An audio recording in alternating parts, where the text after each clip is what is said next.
Just hit a button, Morty. Give me a beat. Oh, man. Okay. All right.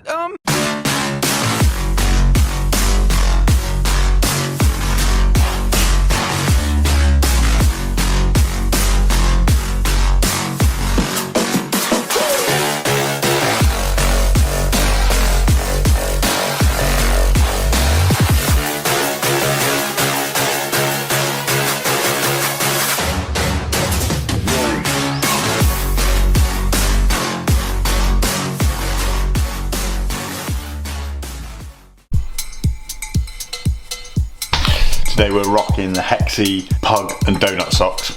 No shame at all. It's a strong look. It's a hell of a strong look.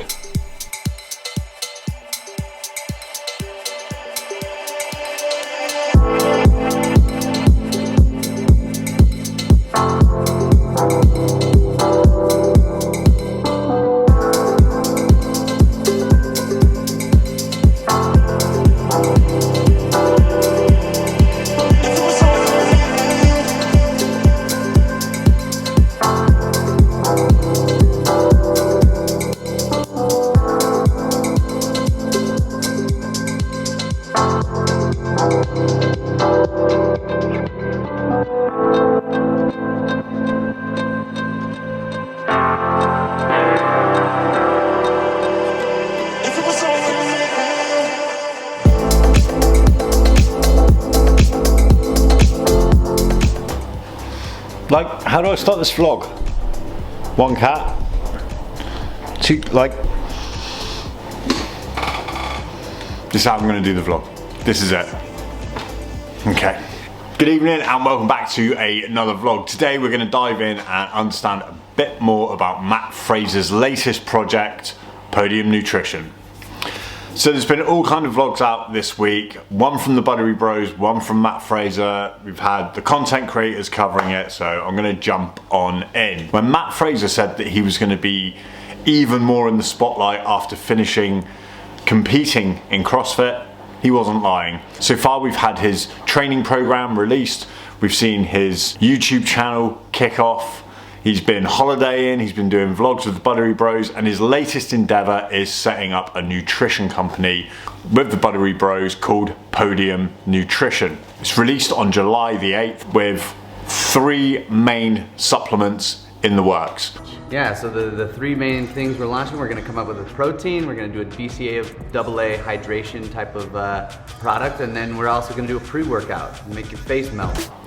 What was cool about both the vlogs on the Buttery Bros and Matt Fraser's channel was that you got to see some of the behind the scenes footage of how these protein shakes and pre-workouts are made and mixed, and it's kind of fascinating. I've never really thought of it before, you know, you just order whatever protein you want. We use the Protein Works. Very vegan-y. Mainly because of their taste. Tried a lot of pre-workouts, some are good, some are bad. We've got one in the garage that tastes like someone's been sick in your mouth. It's not great. However, everything that the Buttery Bros seem to do seems to ooze quality. If you look at some of the films that they've made, everything the Buttery Bros do seems to ooze quality, and I don't expect this to be any different. Having a look at the warehouse that they seem to have bought into for stocking, distribution and manufacturing, it's huge. So this is going to be a big deal. So they're going to start off by shipping all of the major countries, North America, Canada, the UK, the EU, Australia. So July, August, keep your eye out for that. Exciting news. Matt Fraser's a busy man. Something else in this Fraser-filled vlog is that on the latest Savan, Josh and Matt podcast, they talked about whether or not there was a possibility of taking a really long hiatus and then coming back. This is quite interesting because Matt speaks about how it definitely is possible if you kind of kept your foot in the game and you just kind of kept in shape. Maybe just kind of like adding fuel to the rumours that he may be back for next season, which would be interesting. It'd be really interesting. Check this out. Let's circle back around to the whether you can take a year off and come back. Oh man, we're out of subject. No, we got 15. Time to go. We got 15 minutes. Do you think it's possible, Matt, to take a year off and come back as strong, or do you think that there's something in CrossFit, taking even you out of it? Do you think there's something in CrossFit that makes it like, if you take a year off, you're done? Do you think there's any validity to my statement? No. Nothing. No. Why would there be? Like, I think if you take a year to rest your body and recoup, like, oh, now you just don't have it anymore? No. I think if you take a year and like let yourself go and all that, like, yeah, you're probably fighting an uphill battle. But this whole thing, and I never understood it with coming into this space of just these sweeping blanket statements from so many people of like, you have to do this, or this is the only way, or I never do that, or I always. It's like bullshit. You don't always 100% of the time forever and always do it one way. It's like, no, shit changes, you learn, you change. But this whole thing of like, nobody can take a year off and come back, it's like, shut the fuck up. You don't know. Did you survey every single person? Did you test it with every single person? No. Zip it. I'm just really fucking smart, dude. I think Matt's getting fired up, and I love it because that makes me think something. Matt's gonna prove you wrong, I've done way more for way less of a resentment. I've done way more for way less. So after I wrote that, I probably got no shit 50 DMs saying, I know what you're doing. Yeah. I know, we know what you're doing, Sevan. Well, thank you. And they're all like, thank you notes, love notes. Of course, you saw it.